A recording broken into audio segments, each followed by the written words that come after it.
it's me again, Glory Sweni and Fanny go by. Oke, kita sudah bahas banyak hal. Minta maaf minggu lalu Tondo tidak posting video karena memang dari Tondo punya dosen kasih pause untuk bikin teaching video. Jadi kita udah lanjut lagi minggu ini, dan minggu ini kita kedatangan tamu spesial, very spesial. Siapakah dia? Satu, dua, tiga. Yeay. Halo. Jadi hari ini kita sama-sama Kakak Tina. Dia juga mau bergabung dengan kita di diskusi Kali ini tentang justification and adoption, atau di bahasa justification di bahasa Indonesia. Oh no. Kalau di bahasa Indonesia justification itu pembenaran, dan adoption adopsi. Ambil orang paham. Oke, jadi pembenaran dari yang kamu pelajari itu kayak setelah Tuhan mati di kayu salib, terus Tuhan bangkit dan kamu punya dosa-dosa semua dibayar lunas dengan Tuhan Yesus punya pengorbanan di kayu salib. Lalu adopsi itu Tuhan setelah kita punya status, status dari orang berdosa berubah menjadi righteousness, orang yang dibenarkan gitu, orang yang sudah hidup baru maksudnya bukan kok lahir kembali, tidak, tapi kok punya status berubah jadi yang berdosa menjadi tidak berdosa, dan kok diangkat menjadi anak Allah. Itu yang disebut Tuhan adopsi orang dari yang orang-orang berdosa langsung jadi Tuhan punya anak gitu. Tapi tidak semua, hanya orang-orang yang memang benar-benar dia taruh dia kepercayaan, dia percaya kalau Tuhan itu adalah satu-satunya jalan yang dimana dia kalau kesana dia akan dapat keselamatan. Mungkin dari Tina atau Fanny mau tambahkan sesuatu, silakan. Oke, mungkin saya dari tadi kan gue udah bilang kayak kita kalau lahir baru tuh bukan berarti kita lahir dari bayi lagi gitu, tapi kayak kita menjadi seorang yang baru. Jadi itu kita udah dapat metafor dari dalam kita punya kelas. Jadi contohnya tuh begini, kita misalnya kita ini orang Papua atau sekarang kita orang Papua nih, terus pada saat kita pergi ke Amerika nanti kita tinggal di sana lama, kita akan dapat kewarganegara di sana gitu. Kita dapat citizenship macam KTP, jadi nanti kita dikenal sebagai warga Amerika. Nah di saat itu tuh kita sebagai orang Papua tuh kita tidak akan pernah berubah kayak kok langsung berubah jadi orang Amerika karena kok sudah jadi citizen, kok punya KTP Amerika gitu. Tapi kok punya KTP saja yang berubah dari Indonesia ke Amerika. Seperti begitu. Jadi kita tetap jadi manusia yang berdosa. Dulunya kita nih warga negara Indonesia nih. Tapi setelah Tuhan Yesus angkat kita menjadi depo anak, setelah seperti yang gue bilang diadopsi, yang berubah tuh kita punya status, kita punya KTP yang tadinya warga negara Indonesia berubah ke warga negara Amerika Serikat gitu. Jadi seperti begitu.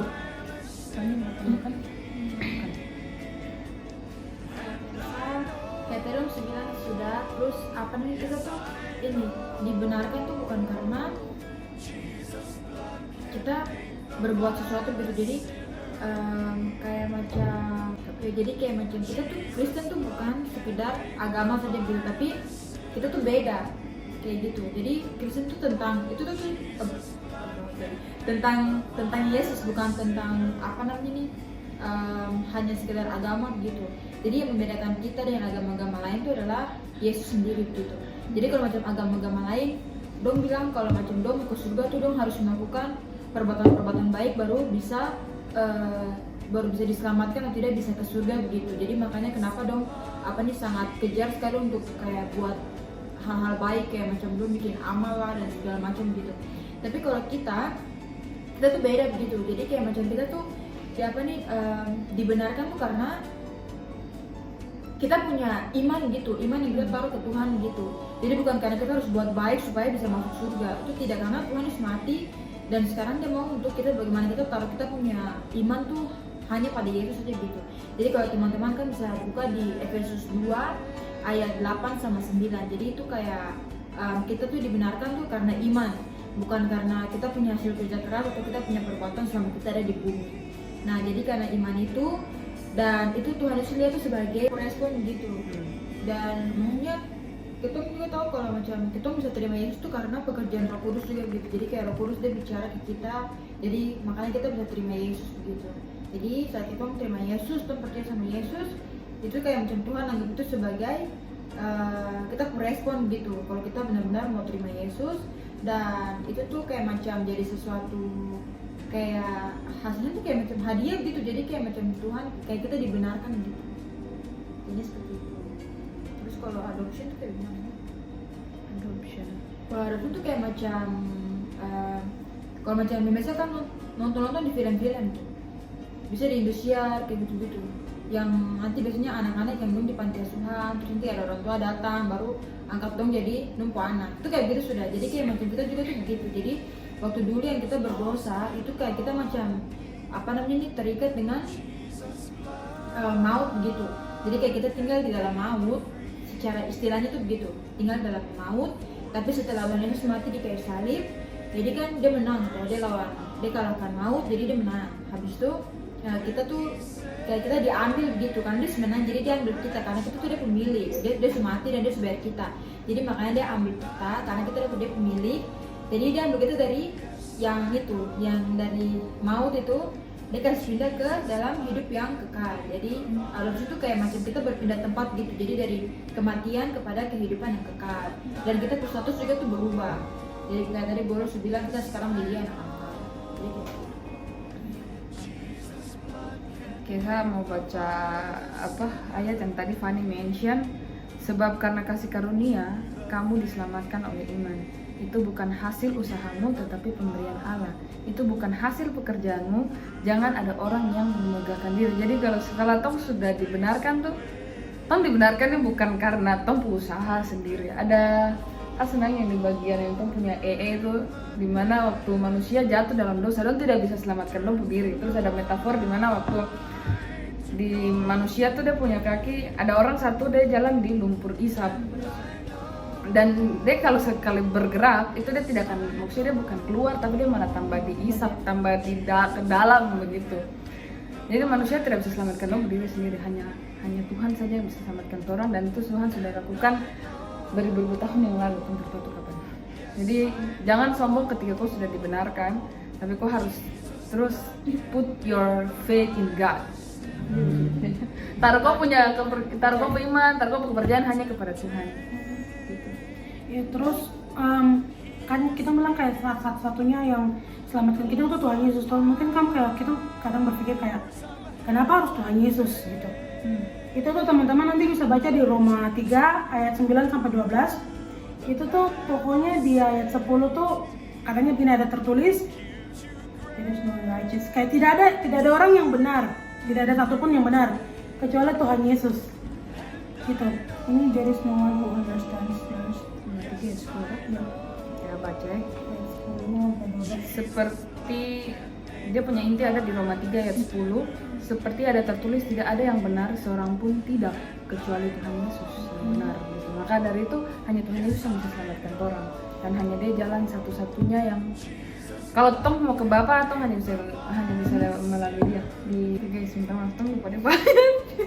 Ya kan, disclaimer dulu pertama-tama kita semua di sini tuh kita juga belajar, kita tidak tahu semua hal gitu. Jadi kita share ke teman-teman semua tuh apa yang kita tahu, tapi selebihnya kita juga tidak tahu apa-apa. Kayak Tuhan itu besar sekali, terus kita ini kayak semut, kita tidak bisa mengerti Tuhan. Makanya kita harus cari jalan kita untuk kita bisa tahu jawaban yang benar.